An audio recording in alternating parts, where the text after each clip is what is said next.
일본의 금리 인상을 하면은 금은 어떻게 될 것인가 이것도 궁금하잖아요. 그래서 금 폭락이 나오는 거 아니냐 뭐 이렇게 물어보실 수도 있는데요. 폭락은 그렇게 과거에 보면 많이 나오지 않았고요. 그냥 금리 인상을 해도 그래도 장기적으로는 금은 꾸준히 올랐습니다. 근데 이게 중요한 게 아니라 안녕하세요. 존버 존 버나드입니다. 자, 여러분들 진짜 이번 주 금요일 날 큰 게 터질 것 같습니다. 일본이 이제 또 금리 인상을 할 거라고 지금 예측이 나오고 있거든요. 지금 월가에서는요 거의 뭐 90% 이상이 0.25% 금리 인상을 일본이 한다 이렇게 예상을 하고 있습니다. 그래서 지금 일본이 과거에 지금 뭐 30년 동안 걸친 이 통화 실험 있잖아요. 이게 세계 금융 질서를 어떻게 재편할까? 예전에는 제로 금리로 이렇게 지금 시중에 통화를 다 풀면서 유동성을 공급을 했잖아요. 그런데 그거를 이제는 안 한다고 이렇게 얘기가 나오는 거거든요. 그래서 이게 진짜 큰 상황인데 이거를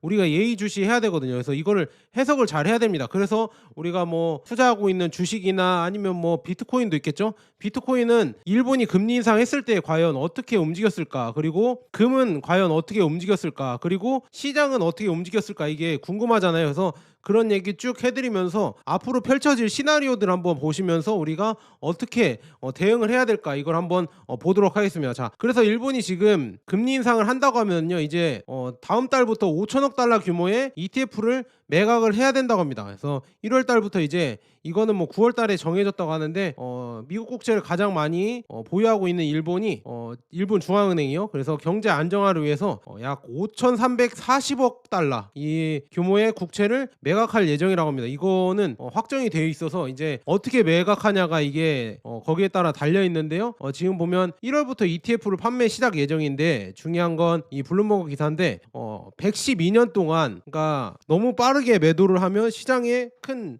충격을 줄 수 있으니까 길게 해서 매도를 한다고 합니다. 그래서 이거는 무슨 의미냐? 일본은행은 30년간 전 세계 자산 거품을 떠받친 그림자 중앙은행이었습니다. 2025년부터 이제는 그 구조를 100년에 걸쳐 해체하기 시작했습니다. 그래서 이 변화의 핵심은 엔캐리 트레이드의 이제는 청산이다, 종말이다 이렇게 볼 수가 있습니다. 그래서 1999년부터 이게 제로 금리를 처음으로 도입을 하면서 시중에 돈을 계속 뿌렸었거든요. 그래서 과연 이게 어떻게 될 것인가 이게 기대되고요. 그다음에 엔달러 환율 있잖아요. 이 엔달러 환율이 다시 또 이렇게 내려갈지 이거는 한번 지켜봐야 될 것 같습니다. 트럼프는 지금 엔저 효과를 내주길 바라거든요. 그러니까 엔 고죠. 그러니까 엔 달러가 이렇게 또 다시 또 내려가기를 원하는데 그래야 지금 트럼프의 이런 뭐 여러 가지 상품들이나 이런 걸 수출할 수 있고 그다음에 트럼프의 제조업, 미국의 제조업을 키울 수 있기 때문에 그런 거 원하는데 과연 그런 쪽으로 갈지는 일단은 금리 인상을 한다고 했으니까 그러면은 당연히 엔화의 가치는 올라갈 거란 말이죠. 그러면은 엔 달러 환율은 내려갈 가능성이 큽니다. 그다음에 이제 금리 인상이죠. 그래서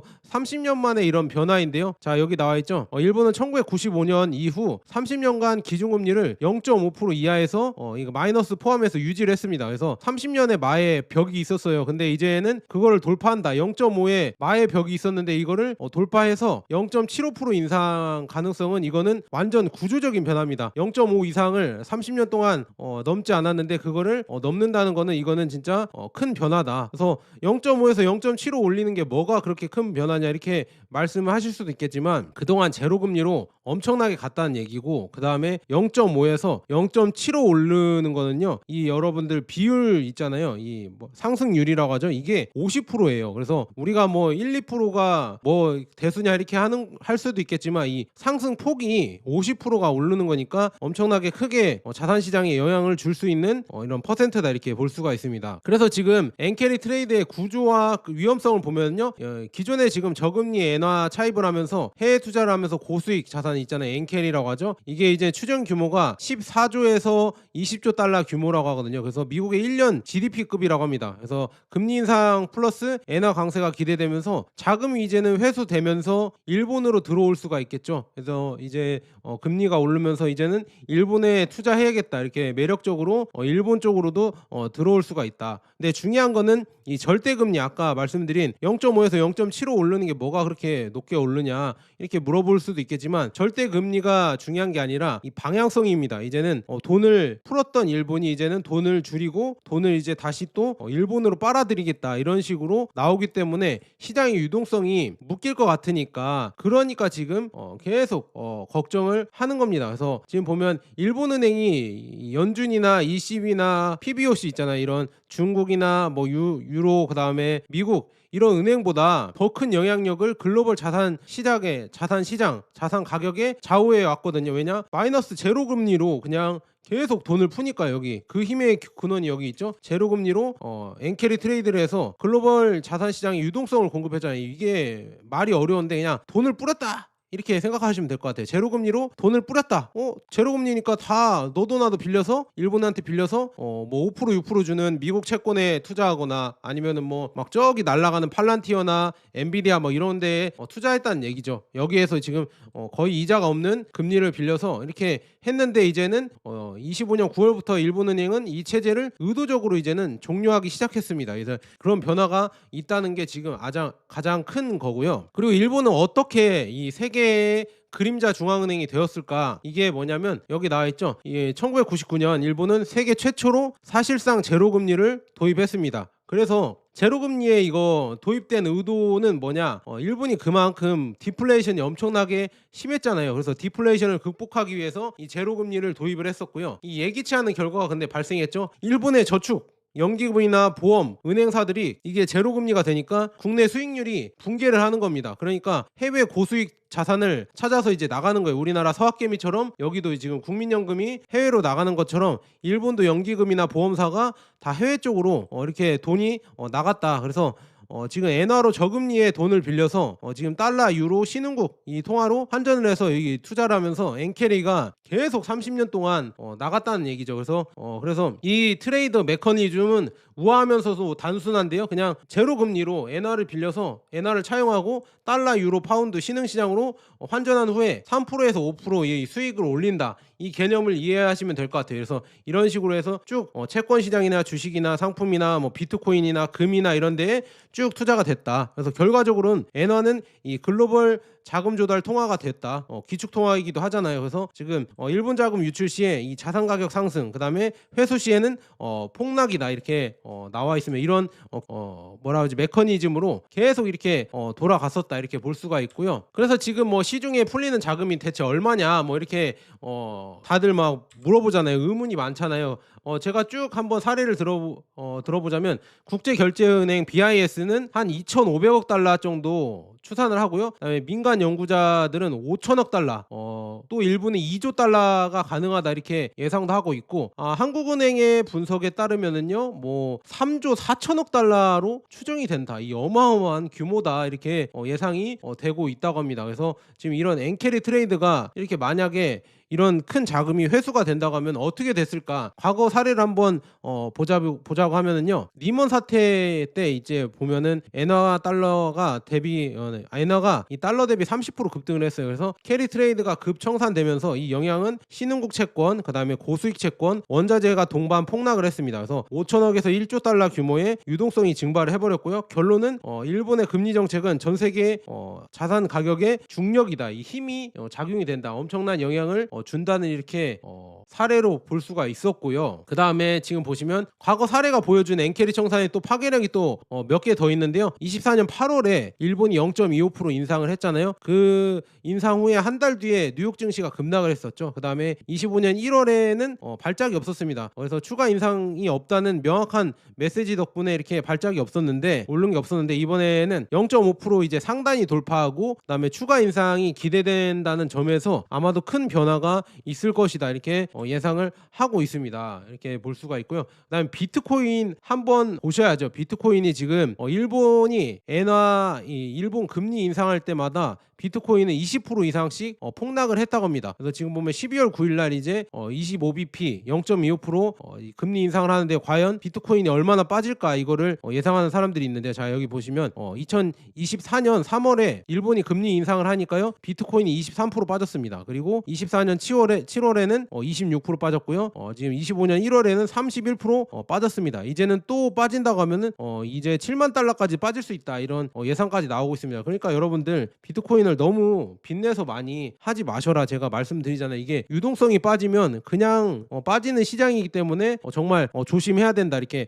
말씀드렸고요. 그간 지금 보면 구로다 총재의 이 뭐라고 하죠? 괴물 같은 양적 완화가 있었잖아요. 그래서 통화량을 2배로 늘리고요. 80조 엔의 국채 매입을 하고 그다음에 마이너스 금리 플러스 그다음에 YCC라고 하죠. 수익률 곡선 통제 이거를 하면서 일드 커브 컨트롤이라고 하죠. 이거를 하면서 계속 시중에 이 통화를 계속 공급했었잖아요. 그래서 그 결과 이 규모가 어느 정도 됐냐 이렇게 물어보시면요. BOJ의 자산은 이거 760조 엔, GDP의 130%가 됐고요. 그다음에 일본 국채의 52%를 보유했고 그다음에 일본 증시 ETF의 약 8%를 소유했다고 합니다. 그래서 동시에 지금 일본 기관 투자자와 해외 투자자 이 보면은 4.5조 달러가 됐고요. 그다음에 미 국채는 1.19조 달러를 보유했다. 세계 최대를 보유하고 있다. 그래서 이런 엄청난 규모의 이 자산을 보유하게 됐다. 이렇게 돈을 풀다 보니까 이렇게 투자를 하면서 이렇게 자산을 보유하게 됐거든요. 근데 이거를 이제는 매각을 해야 됩니다. 그래서 이 매각이 지금 주요 키 포인트인데요. 이제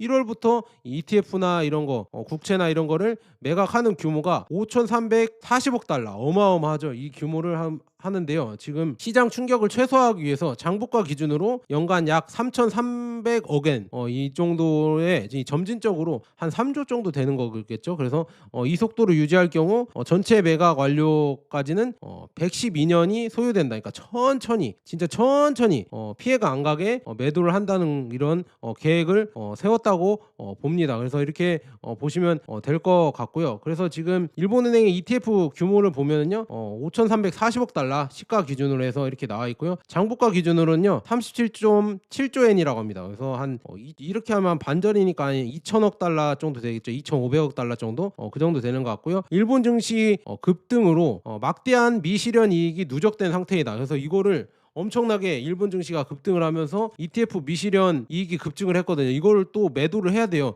이 매도를 하면 엄청난 충격이 있고 그다음에 이 이익을 먹었던 회사들이 있잖아요. 그래서 이 회사들도 이익이 깎일 수 있잖아요. 이걸 팔아야 되니까. 그래서 그런 여러 가지 충격이 많이 남을 것 같다 이렇게 볼 수가 있고요. 그래서 재정 효과로는 뭐냐? ETF 매각은요. 이 정부의 재정에 상당한 추가 재원을 제공할 가능성이 크다. 그래서 지금 다카이치 사나이 총리가 경기 부양을 하고 싶어 하잖아요. 그러면은 금리 인상을 하면서 그러니까 금리 인상을 원래 하기 싫어했는데 만약에 어쩔 수 없이 한다고 하면 이걸 하면서 ETF를 매각을 하면서 이제 정부의 이제 재정 부담을 완화하기 위해서 이제 경기 부양을 할 수 있습니다. 이 돈으로 이 돈 갖고 할 수 있다 이렇게 볼 수가 있고요. 그다음에 시장 충격 관리 전략 이게 중요하죠. 그러니까 결국에는 이 ETF를 팔고 그러니까 주식을 팔고 이제 뭐라고 이제 수익 실현을 해야 되거든요. 그리고 그 돈을 이제 경기 부양에 써야 되는데 그 충격이 진짜 이 팔면은 가격이 떨어지니까 여기 나와 있죠. 과거 부실은행 주식 매각 약 10년간 진행한 사례처럼 눈에 띄지 않게 장기간에 걸쳐 처리하는 것이 목표다. 그래서 월별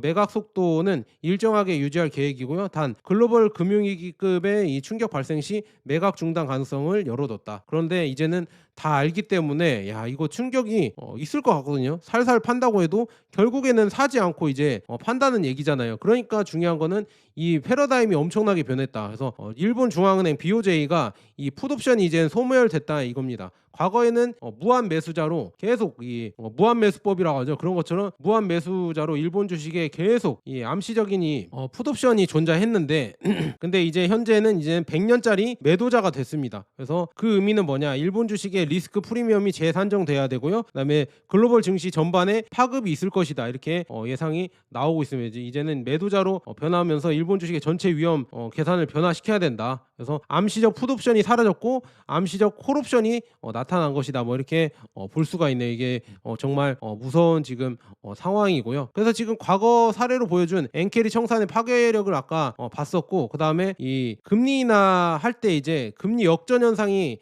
발생할 가능성도 크다고 하거든요. 왜냐? 트럼프는 이제 미국 금리를 계속 내리면서 1%를 희망하고 있잖아요. 근데 일본은 1%에 접근을 하고 있잖아요. 그래서 이런 것 때문에 미국과 일본의 이제 금리가 역전이 된다고 하면 세계 자금의 이제 대이동의 트리거가 될 수도 있다. 그래서 미국 주식을 팔고 이제는 일본 주식이나 아니면 뭐 이머징 국가의 주식을 살 수 있는 이런 시대가 올 수도 있겠구나. 그래서 이런 변화가 혹시나 있을 수도 있다. 이렇게 볼 수 있습니다. 그래서 과거 25년 동안 이 일본의 글로벌 금융 시스템이 무의식적으로 하던 이 그림자 중앙은행의 역할이 이제 종료되면서 단순한 이제 통화 정책의 변화가 아니라 세계 금융 질서의 근본적인 이제 구조가 바뀔 수 있는 이런 상황이 지금 발생했다고 합니다. 그래서 이게 과연 일어나면서 금 가격이나 아니면 비트코인이나 주식시장에 어떤 진짜 영향을 미칠까, 진짜 이거를 예의주시 진짜 해야 되거든요. 그래서 요약을 좀 해드리자면, 자, 이렇게 볼 수 있습니다. 여러분들 한번 제가 요약을 해드릴게요. 자, 잘 들어보세요. 자, 이제 BOJ에서 이제 정책금리 이 금리를 바꾸면서 0.5%에서 0.75%로 금리가 인상될 가능성이 거의 확실해졌고요. 그래서 그렇게 올라간다고 하면은요, 1995년 이후 일본의 이 최고 정책금리가 이게 되면서 30년 만에 최고치가 된다. 이거가 지금 엄청난 변화고요. 이 기간에 이 역사적 의미를 갖는다. 이 기간은 어떻게 되냐? 결국에는 일본이 지금 일본 BOJ라고 하죠. 일본 중앙은행이 과거에는 계속 이 세계의 마지막 유동성 공급자로 25년 동안 계속 유동성을 공급을 했잖아요. 그리고 연기금, 그러니까 일본의 연기금이나 생명보험사나 아니면 일본의 은행들이나 뭐 투자 이런 그다음에 와타나베 부인 뭐 이런 사람들처럼 우리 서학개미처럼 계속 엔캐리 트레이드 자금으로 신흥시장이나 아니면 고수익 채권, 그다음에 원자재 선물, 그다음에 뭐 금, 비트코인, 미국 주식, 미국 채권 뭐 이런데 계속 돈이 들어갔을 거란 말이죠. 그런데 그 돈들이 이제는 금리 인상이 이제 30년 만에 최초로 이렇게 0.5%를 넘으면서 이제 들어온다는 얘기죠. 이제 그게 들어오면서 과연 어느 정도 규모인지, 그래서 여러분들 진짜 이게 걱정이 조금 되고요. 그래서 이런 큰 변화를 어떻게 우리가 맞이해야 될까, 이것도 참 걱정이 됩니다. 그런데 한 가지 여러분들, 두 가지구나. 두 가지 우리가 주목해야 할 부분이 있거든요.